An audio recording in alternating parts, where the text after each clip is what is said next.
Сәлем баршаға, менің каналыма қош келдіңіздер. Сіздерге бүгін үй жағдайында өте дәмді, сырты қытырлақ болып шығатын және дүкендегіден еш айырмашылығы жоқ KFC-дің дайындалу жолын көрсететін боламын. Өте оңай әрі тез дайын болады. Балаларға жасап берсеңіздер өте сүйіп жейді. Видеоны соңына дейін қараңыздар және менімен бірге дайындап көріңіздер.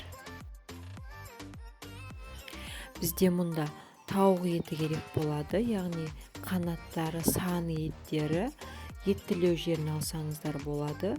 Одан кейін салқын су керек болады.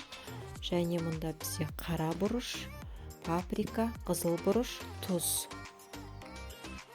Маринатын дайындаймыз. Ол үшін осы дәмдеуіштердің барлығын суға салып араластырамыз. Жазбаша рецепті видеоның астында қалдыратын боламын. Сол жерден қарап көрсеңіздер болады.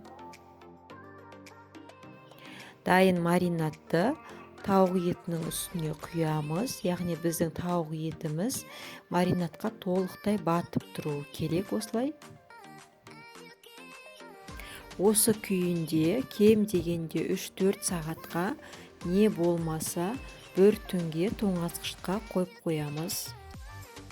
Біздің тауық еттеріміз осылай маринатталды, суын төгіп аламыз. Панировкасын дайындаймыз.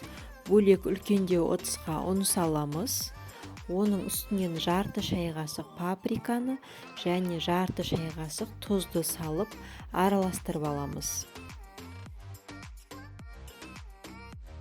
Енді дайын панировкамыздың үстіне осылай тауық еттерімізді аунатып, яғни барлық жері ұн болғанға дейін осылай дайындап аламыз. Осындай тесік ыдыстарымызға, яғни ситаларымызға салатын боламыз.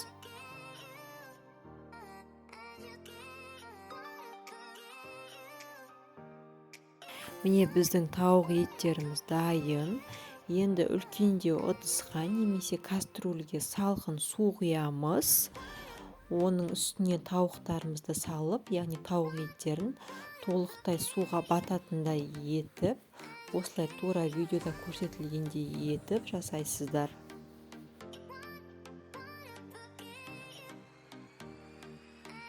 Судан аламыз қайтадан. Және екінші рет ұннан жасалған панировкамызға толықтай аунатып, бөлек ыдысқа қуыру үшін дайындап аламыз.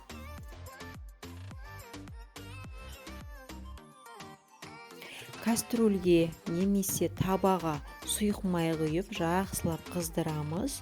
Және дайын тауық еттерімізді қызып тұрған майда қызарғанша 10-15 минуттай қуырамыз.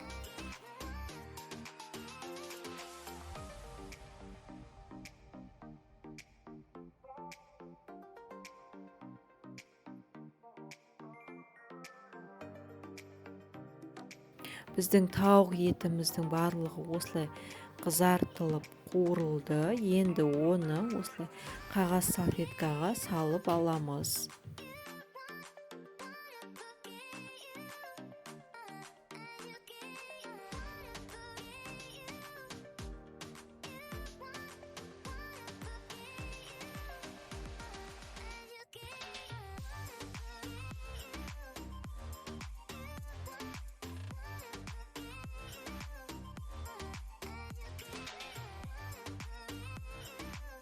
Біздің үй жағдайындағы KFC-іміз дайын болды. Сырты осылай қытырлақ болып шығады. Іштері осылай піскен, дәмі өте керемет болып шығады. Дүкендегі KFC-дан еш айырмашылығы жоқ. Сіздерге дайындап көруге кеңес беремін. Өте оңай жасалу жолы. Балаларыңызға дайындап берсеңіздер, балалар өте қуанатын болады. Видеоны соңына дейін қарағандарыңыз үшін рахмет. Каналға жазылып, лайк басып, пікір қалдыруды ұмытпаңыздар.